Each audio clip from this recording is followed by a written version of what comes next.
marcou foi na primeira aula de impro que eu fiz. A gente, quando faz teatro, a gente tem viola spoiler, né? Tem exercícios vários, assim, mas acho que esse primeiro momento que eu fiz essa aula de impro, no final da aula a gente teve esse jam, que foi uma coisa super solta, assim, para as pessoas entrarem, improvisarem, enfim, pra gente sentir a vibe da coisa. Eu acho que aquele momento, pra mim, foi quando eu entendi o que era o improviso, o conceito, talvez. Não entendi tudo, porque, enfim, a gente tá tentando entender até hoje o que é isso. Mas foi um momento que... Sabe quando você fala, tipo, cara, é isso que eu precisava, era isso que tava me faltando? Foi essa sensação que eu tive. E é engraçado porque até hoje eu não consigo lembrar exatamente sobre o que era a cena. Mas enfim, eu acho que isso talvez fosse, é o de menos, né? Eu acho que a sensação que ficou, assim, foi muito, muito marcante, muito mesmo. Depois eu fiquei, tipo, miolos derretidos, tentando entender, assim, foi bem, bem legal. Era a primeira vez que eu fiz oficina de improviso com a Vera Chatkins, porque era libertador, assim. Caramba, não preciso decorar o texto. E eu pegar o poder do simples, né? De poder estar criando coisa a partir, entre aspas, do nada. E isso ser extremamente vivo, vigoroso e libertador, né? A primeira... Quando a gente fez um workshop de formato longo com o Volker, que é um diretor de impro alemão, Volker Quanst, e a gente fez 2 workshops com ele, e ali também foi o momento onde a gente entendeu os mecanismos do formato longo, o que precisava, né? Foi a primeira pessoa que nos apresentou o formato longo. O momento que mais me marcou, com certeza, foi o curso do Gustavo Miranda, porque no primeiro curso que eu fiz com ele, parece que as portas se abriram, o mar foi revelado, as peças se encaixam, né? Então, todas as dúvidas, parece que a ficha caiu, né? Parece que ele respondeu as perguntas que a gente tinha. Então, com certeza foi divisor de águas, assim. E a gente começa a fazer improviso e usar a técnica com muito mais consciência, muito mais certeza do que deve ser feito, né? E sempre buscando esse lugar, né? Sempre buscando melhorar também. Sei lá, estudar com Gustavo Miranda foi ser dirigida por ele 2 anos e meio, foi uma honra, um prazer enorme. É muito importante. Foi quando em 2014 eu comecei a dar aula de improviso. Eu sou professor de improviso. Eu tenho essa grande honra, esse grande prazer na minha vida, que é de transmitir arte do improviso para os outros. É uma grande paixão que eu tenho. Então, é outro momento que eu tenho que citar com certeza, de ser professor de impro. É muito legal. Uma época que eu dei aula. Teve uma época que eu dei aula de improvisação. Eu montei uma turma e a gente fez uma iniciação à improvisação. Né? Foram 4 meses de aula. E é engraçado, achei engraçado. Nunca tinha sido muito claro pra mim, sabe?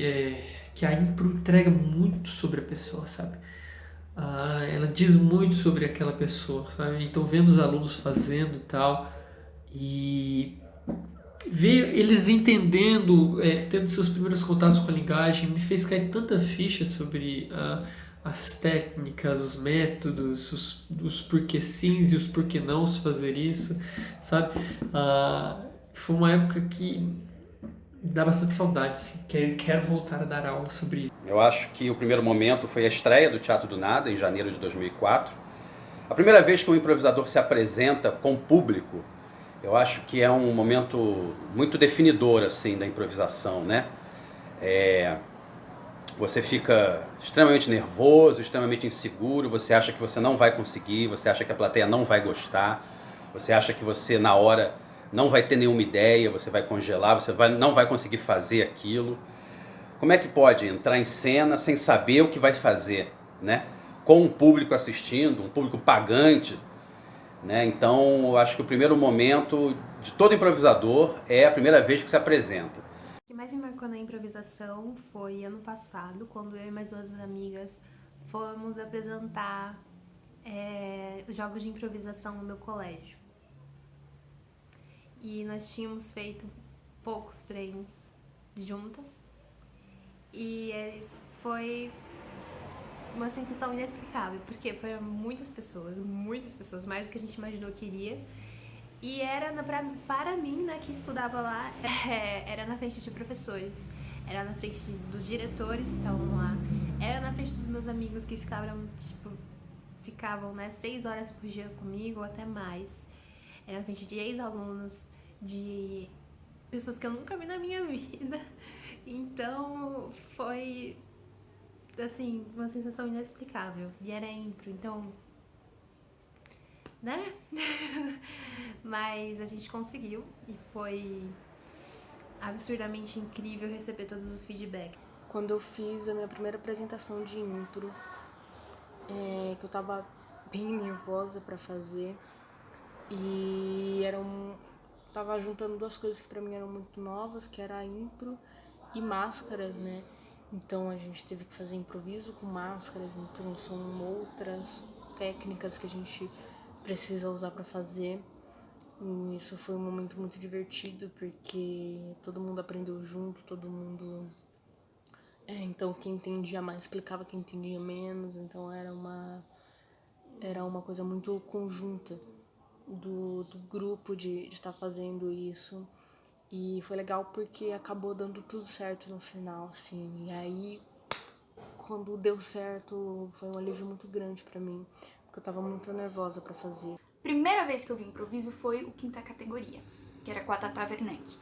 Eu acho que o que mais me marcou foi falar, gente, não é nada combinado, essas pessoas estão tirando isso do nada, da cabeça delas, parecia um superpoder pra mim. Eu falei, gente, como é que é possível? Ninguém... Você tem que nascer com dom pra você conseguir fazer aquilo. E pra mim foi incrível. Eu falei, peraí, todo mundo consegue fazer isso? Todo mundo é capaz e todo mundo é capaz disso. Só que acho que a primeira vez que eu vi, eu falei, gente, não é possível. Essas pessoas são geniais. Elas nasceram com dom. Elas são, essas pessoas que são improvisadoras, não é todo mundo que é. E A primeira vez que eu vi o solo do Omar Argentino, foi muito interessante ver um solo improvisado e ver essa possibilidade também de estar você improvisando diretamente com o público e a maneira que ele constrói isso. Eu vi umas 3 vezes esse solo dele. Eu lembro que na primeira vez que eu vi, o Márcio Balas estava do meu lado e ele também acho que ele já deve ter visto esse espetáculo, não sei, mas ele virou pra mim no meio do espetáculo e falou, caramba, Edinho, por que a gente não faz um negócio desse? E eu falei, porque a gente é cagão. Porque, né, improvisar sozinho é um lugar que a pessoa tem que estar num lugar muito zen, tranquilo, essa vivência do presente que eu comentei. Tem que estar muito forte, muito latente ali. Então, isso e... Primeira vez que eu assisti o Tríptico, o espetáculo do Action Impro, isso foi no Teatro Ecum, ali na Consolação, em 2013. E foi a primeira vez que eu vi um longo forma dramatúrgico.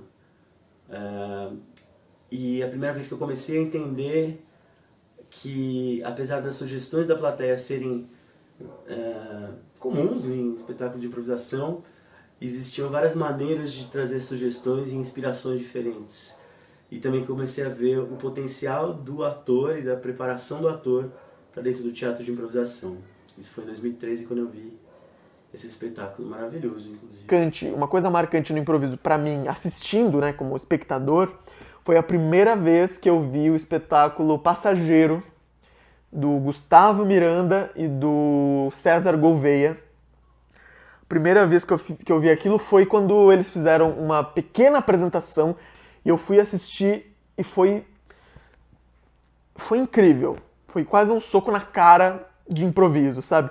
Eu já sabia que o Gustavo e o César eram incríveis improvisadores, mas o jeito que eles me apresentaram naquela noite, o improviso, daquele formato, aquele jeito e aquela relação deles, porque o espetáculo, para quem não viu o Passageiro, né, eu recomendo muito que veja, é um espetáculo muito autoral deles, assim, tem muito a ver com a história deles. Então me deixou emocionado, me fez rir, me fez chorar, me fez realmente amar ainda mais o trabalho, que é meu trabalho também, de improvisador. Acho que o primeiro momento, eu diria, foi eu jogando no quintal. Não sei se foi a primeira vez que eu vi, ou, sei lá, alguma vez que eu vi, não sei. O Jogando no Quintal foi realmente um espetáculo que mudou minha vida. Mudou minha vida, assim, é muito potente. É um espetáculo muito foda, muito potente. E eu senti coisas ali que... muita vida. O momento que mais me marcou na impro, acho que é difícil de falar, mas teve dois espetáculos que me marcaram muito, assim, foi o Solos e o Fractave. Assim, foram... O que mais me impressionou, assim, foi uma energia muito forte no Fractave, em questão do grupo em si, e no Solos em questão, assim, dos dois estarem em momentos diferentes, com energias diferentes. Antes da impro na minha vida, um deles foi em 2014, no dia 11 de agosto. Eu fui assistir ao Gorilla, que é um formato de improvisação do Keith Johnston. Foi no dia do falecimento do Robin Williams, que é um dos atores que eu mais admiro, junto com Jim Carrey e Rowan Atkinson. Acontece que eu ainda não sabia da morte do ator, e o Andrei Muschietti resolveu fazer uma homenagem pra ele. Então, na cena que ele ia dirigir, ele pediu pra plateia, perguntou pra plateia o que vinha na cabeça quando você falava Robin Williams. E o tema escolhido foi Pat Adams. Então, Alan Benatti e o Daniel Nascimento, que já foram médicos palhaços de hospitais, foram os atores escolhidos para fazer aquela cena, que seria dirigida pelo Andrei. A cena se tratava de um palhaço mais velho ensinando para um palhaço novato como ele deveria se comportar diante de uma criança num hospital. Em momentos diferentes, o Andrei tinha pedido para o Daniel contar como tinha sido a primeira experiência com o médico palhaço de hospital e o Alan Benatti a última. Ele deu liberdade para que eles pudessem contar a verdade se quisessem ou não. Eu consigo me lembrar da sonoplastia, dessa cena, da iluminação dela e até o lugar que eu estava sentado nesse dia no teatro. Eu não consegui parar de chorar até o final do espetáculo. E no Rio de Janeiro tem uma cultura muito forte de campeonato, de match. Todo ano tem campeonato carioca, sul-americano, brasileiro e tal. E em 2013, junto com o meu grupo Armacena, que na época era eu, Areguiar, Bruno Seixas, Roy Pérez e a Malu, nós fomos campeões sul-americanos em 2013, então foi muito legal, bem marcante, o primeiro título que eu ganhei assim, desses campeonatos todos, então foi bem legal. Bom, com certeza, quando a gente ganhou o campeonato foi um momento muito marcante, eu fiquei muito chocada, porque a gente só fazia improviso há 3 meses e tinha ganhado um campeonato de improviso contra vários times que já faziam improviso há anos, e a gente, novo, assim, ganhar, pra mim foi um momento muito marcante, provavelmente o mais marcante, e mudou minha vida, né? Porque dali eu comecei a descobrir o que eu queria fazer da minha vida. Então eu comecei a ter um norte. Meu primeiro grupo de impro... eu tive meu primeiro grupo de impro em Impronoses. A gente ganhou o campeonato de impro, Campeonato Brasileiro de Improvisação, em 2011. Né? O Impronoses ganhou. E foi uma surpresa, eu não esperava ganhar assim. Eu só sabia que eu amava muito o meu grupo, eram pessoas muito talentosas, e quando veio a gente ganhou o campeonato invicto, foi uma sensação muito louca. Fiquei muito feliz, assim. Um segundo momento, eu posso dizer que foi o Mundial Impro Chile, que foi um campeonato de improvisação, de match de improvisação no Chile, em Santiago do Chile, organizado pelo grupo Los Playmobil. E ali foi uma faculdade, uma pós-graduação de impro, que nós do Teatro do Nada fizemos. Porque naquele momento a gente só fazia teatro-esporte, a gente só conhecia os jogos de improviso, a gente nunca tinha ouvido falar de formato longo, de outros formatos, de outros espetáculos. E no festival existia uma mostra paralela. Todos os grupos jogavam como o time do seu país no festival, e além disso existia essa mostra paralela onde cada grupo de cada país mostrava um formato próprio, um espetáculo próprio do seu repertório. E ali foi a primeira vez que eu vi outros formatos, né? Outros espetáculos de improvisação. Ali que eu vi formatos longos, ali que eu vi um espetáculo de apenas 2 improvisadores, que acabou inspirando o meu espetáculo 2 é Bom, que sou eu e Ana Paula Novelino. A gente montou em 2009, assim que a gente voltou de lá. Então acho que ali foi um momento onde o panorama se abriu para mim, sobre improvisação, né? Olha, um dos momentos que mais me marcou dentro da improvisação foi quando o resultado de um curso que eu dei gerou uma oportunidade para a gente se apresentar num festival em Amsterdã, que é um dos maiores festivais de improviso da Europa, o Impro Amsterdã. E aí a gente estava lá, realizando aquilo, depois de, sei lá, um trabalho de 6, 5 meses, deu resultado do formato, a gente filmou, mandou para lá, foi aprovado, e depois de 4 meses a gente estava lá em Amsterdã apresentando. Foi bem marcante ter criado essa oportunidade através da improvisação, assim, né? É a primeira vez que eu fiz uma cena de improviso que não era cômica, que era dramática e que eu vi o público ter outras reações. Isso foi muito libertador para mim, me ajudou a até dirigir outros espetáculos. Depois eu dirigi um long form, que era uma história só de início, meio e fim, de 1h10, em que não tinha obrigatoriedade de ser engraçado. O último trabalho long form que eu dirigi, que era o Variável, que era com a CIE Agora, até a Cíntia Portela fazia parte. E eu lembro quando a gente entrou em temporada com esse espetáculo e a gente teve cenas que foram criadas pelo elenco e depois você vê as pessoas do público se emocionando vendo a cena e no final falando, cara, foi muito bonita aquela cena, eu me emocionei, eu chorei. E para mim foi isso, que são momentos que a gente consegue dar um contorno na plateia, quando na plateia tem alguém incomodando. Isso é uma coisa que marca a gente, porque é um alívio pra gente quando a gente consegue fazer isso. Uma vez fazendo no Comedians, eu acho que foi no Comedians, não tenho certeza, talvez tenha sido outro espetáculo, mas eu acho que foi lá no Comedians, no Noite de Improviso, porque lá é um ambiente de bar, né? Então tá todo mundo ali, tem mesas que tem gente que tá mais bêbada, tem mesas que tem gente mais sóbria, então tem várias mesas ali, que às vezes tem um pessoal que fica atrapalhando e falando durante o show. Eu lembro que uma vez tinha uma mesa no Comedians que tava falando muito alto. E a pessoa falava e comentava a cena. E ficava falando, gostei dessa, que droga. E ficava reagindo às coisas que a gente tava fazendo durante a cena. Tava atrapalhando muito a gente. E eu acho que todo mundo do bar tava percebendo. Tava percebendo que aquela mesa tava atrapalhando. E daí no meio de uma cena, no meio de um momento, eu tava fazendo um cara que tava com uma arma na mão. Nem lembro qual personagem que era, mas eu tava com uma arma na mão. Parado! E daí eu vi que aquela mesa tava atrapalhando muito. Eu virei pra mesa e falei, vocês aí também, cala a boca, senão eu atiro.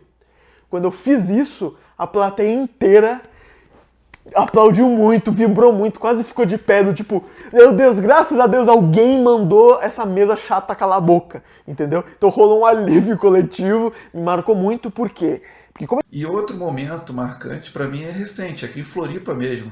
Com um show de improviso eu tô conseguindo trazer uma galera que eu sempre fui fã, sempre admirei muito no mundo do improviso, como o Evandro Rodrigues, o Lucas Cunha, o Guilherme Tomé, a galera que tá improvisando comigo aí no show de improviso, né? A companhia Mequetrefes aqui de Itajaí, que é muito boa, a galera mais recente que eu conheci faz pouco tempo também. A Bela Marcati, que eu sou fã, pra mim é uma das melhores improvisadoras do Brasil, e tá podendo improvisar com essa galera, pra mim tá sendo fantástico. Então esse com certeza é um momento também que eu tenho que citar. Eu comecei a improvisar e me apaixonei pela improvisação assistindo ao espetáculo Jogando no Quintal. E sem dúvida nenhuma, a partir de 2015, quando eu comecei a fazer esse espetáculo, quando recebi o convite do César Gouveia para vestir a camisa do Clube de Regata Cotoxó, para quem conhece o espetáculo, ir lá cantar o hino, fazer a prova dos 10 segundos, que é considerada por todos uma das provas mais difíceis, que a plateia fala uma palavra e você tem 10 segundos para desenvolver uma cena. Sem dúvida nenhuma, fazer parte desse espetáculo foi o momento mais marcante da minha carreira, receber esse convite, e foi também uma reconexão com o início da minha história, né? Foi a razão por eu querer improvisar. O Jogando no Quintal é a razão por eu querer ser ator e improvisador. Então, sem dúvida nenhuma, ter vestido a camisa do Clube de Regatas Cotoxó, estar fazendo parte da Companhia do Quintal, para mim, o momento mais marcante da minha carreira. E entre esses muitos espetáculos que nós fizemos, que eu fiz, né, muitos jogando no quintal que eu fiz, me marcou um muito especial que a gente fez num aniversário de São Paulo, creio que foi uns 3 anos atrás, que foi feito no vão do MASP. Então era um momento que a cidade pulsava muito politicamente, que havia um clima de comemoração, havia muita gente, a minha mãe estava lá, minha família estava lá, então foi muito gostoso. Esse para mim foi um momento muito marcante. Acho que a Musa Heróica foi muito importante também. O movimento da Musa Heróica, quando surgiu a Musa Heróica, aquelas 12 mulheres, foi algo muito potente, muito importante. A gente ganhar o Zé Renato, a gente entrar em cartaz, a estreia da Musa Heróica foi foda. E acho que pra finalizar, o Coronel Mostarda, né? O Coronel Mostarda com a Chave Inglesa na Cozinha, com o espetáculo que eu criei. Criei assim, meio sem querer, comecei a dirigir meio sem querer. A gente ficou 7 meses em cartaz, meio sem querer. Foi um movimento muito foda também, foi muito foda. Essa peça foi muito foda, muito importante pra mim, muito importante dirigir. Teve um período que foi muito importante pra minha formação. Isso foi em 2014, quando a gente fez o espetáculo Forasteiros. Foi um espetáculo do grupo Impronoses, dentro de um projeto que se chamava Viagem ao Improviso. Esse projeto foi contemplado pela Lei Rouanet e a gente conseguiu um patrocínio para viajar a 24 cidades do interior de 8 estados brasileiros. Então foi um momento muito intenso, a gente passou grande parte do ano viajando. Foi muito intenso a criação. Eu tive a oportunidade de trabalhar pela primeira vez com a Rina de Faria, que era uma pessoa que eu tinha muita vontade de trabalhar. Era muito gostoso também a convivência do grupo, porque a gente ficava muito tempo junto na estrada e eu acho que criou um tipo de parceria que foi muito importante, se refletia muito no espetáculo. E tinha um detalhe, era um espetáculo de improvisação feito na rua. Então, era muito intenso a conexão que a gente tinha com o público. Tinha muita interferência, era outro tipo de corpo, outro tipo de atuação, outro tipo de lidar com as coisas que aconteciam durante o espetáculo. E acho que o grupo amadureceu muito fazendo esse trabalho. Te marcou? Um dos momentos que mais me marcou foi o ano passado, quando eu improvisei no Treine Apresenta, lá no Teatro Cacilda, que pra mim foi um dos momentos mais legais, assim, que eu tava com muita gente que eu sempre admirei em cena. Eu acho que um momento muito marcante pra mim foi o espetáculo Resta 1, que a gente fez em 2019, com direção de Daniel Nascimento e Andrei Mosqueto, que eles trouxeram esse formato que é do Keith Johnston. E é um formato em que tem um elenco de improvisadores, os 2 diretores, e cada um recebe um número. Ao longo do espetáculo tem um mecanismo de votação da plateia, que eles podem votar através das palmas, em quantos pontos aquela cena merece. E aí, por sorteio, vão se formando pequenos elencos de improvisadores para as cenas que vão acontecendo, formas de pegar os temas e tal, até que no final vão sendo feitas eliminatórias até sobrar um jogador só como vencedor. E é um formato muito interessante, porque ele é competitivo, né? Então, e na improvisação a gente foge de competição. Então ele é, na verdade, uma falsa competição, porque se a gente não estiver trabalhando em prol uns dos outros, a coisa não acontece. Eu participei do Resta 1, que é um espetáculo inspirado pelo Micetro, que é dirigido pelo Andrei Mosqueto e pelo Daniel Nascimento, e que a gente fez uma rodada recentemente aqui em Curitiba. Então foi a última coisa de impro assim, que eu fiz, e que me marcou porque foi... enfim, esse formato envolve diversas microformatações de jogos, de possibilidades, e que foi uma coisa muito incrível aqui no Teatro Guaíra, no Guairinha, e que foi super bacana. Então, pra mim, foi o mais marcante. E foi muito legal de perceber um fato, que foi o seguinte: quando a gente ia se apresentar enquanto jogador, qual que era a ideia? Uma fila de jogadores para se apresentar para a plateia, um do lado do outro, e a gente tinha combinado que a gente daria um passo à frente, fala o seu nome e uma frase aleatória sobre você, que você pode pensar na hora, ou enfim. E a gente estava empolgado, né, pra falar, cada uma a sua frase, beleza. E chegou lá na hora, a primeira jogadora foi se apresentar, ela deu um passo à frente, falou o nome dela, nem que ela foi falar a frase, o público começou a aplaudir demais. E ela não falou a frase dela, ela falou só o nome, e o público ovacionou e pá, ela deu um passo para trás e voltou sem falar a frase. O jogador seguinte deu um passo à frente, falou o nome da mesma forma, todo mundo começou a aplaudir muito e ovacionar. Ele voltou sem falar a frase. Eu tava mais ou menos no meio, pensei assim, bom, então acho que o jogo agora é esse, né? Daí a gente só vai falar o nome, ninguém mais vai falar a frase, porque não foi dita no início. Só que rolou uma apreensão do tipo, caraca, será que alguém vai falar essa frase ou não? todo mundo foi indo e ninguém falou a frase, falou só o seu próprio nome e voltou. Por que isso foi tão legal? Porque mostrou que se qualquer pessoa ali fala seu nome e a frase como tinha sido combinado antes, essa pessoa já estaria se sobressaindo perante o público, ia destoar, ia quebrar, já ia na hora ali quebrar o que a gente precisava ter para o espetáculo funcionar. E o que de fato marcou foi a conversa depois que a gente teve com o elenco, e o Daniel e o Andrei, o Daniel falando o quão bonito foi ver o que aconteceu no crescente do espetáculo. Que quando ele viu a plateia com aquela energia, ele pensou, putz, já era, a plateia está muito enérgica, então a votação não vai ser genuína, eles não vão votar de fato o que a cena merece, porque vai dar 3 sempre, que é a pontuação máxima, porque estão aplaudindo demais. Só que o que ele disse, que foi muito bonito e raro de perceber o que aconteceu, que podia ser que alguém naquele momento inicial lá desse o passo à frente querendo ser um engraçadão e falasse a frase e desbancasse todo o resto do grupo. Isso é muito comum, né? Que isso pode acontecer. E não aconteceu, pelo contrário. E ali a gente se uniu de tal forma que a gente conseguiu não se abalar por essa energia forte que estava chegando e utilizar dessa energia que estava chegando da plateia e canalizar isso durante o espetáculo. Tanto que a gente teve cenas que tiveram 1 ponto, 2 pontos, 3 pontos. E isso é ótimo, porque é um espetáculo que precisa ter cenas muito boas, cenas médias, cenas ruins, cenas muito ruins, que o improviso acontece isso, né? Então... Eu não consigo pensar em uma lembrança só marcante na Impro. A Impro trouxe muita coisa pra mim, basicamente tudo, na verdade, que eu tenho. Desde amigos que se tornaram irmãos e companheiros e parceiros, pessoas que eu era fã e virei também amigo e parceiro, viagens, tudo. A Impro, na verdade, me abriu as portas da minha vida, assim. Eu não tinha nenhuma relação com arte, com comédia. A Impro, pra mim, é a minha mãe, meu pai, meu avô. A Impro eu valorizo muito porque foi o que me fez conhecer um universo completamente diferente e novo, e possibilidades, e também financeiras também. Desde shows mesmo até eventos, então tem um lado sentimental, afetivo, mas também tem um lado totalmente financeiro também, capitalista mesmo. Então a Impro vai nesse espectro todo, desde o pessoal, profissional, financeiro e etc. Então a Impro meio que tudo pra mim.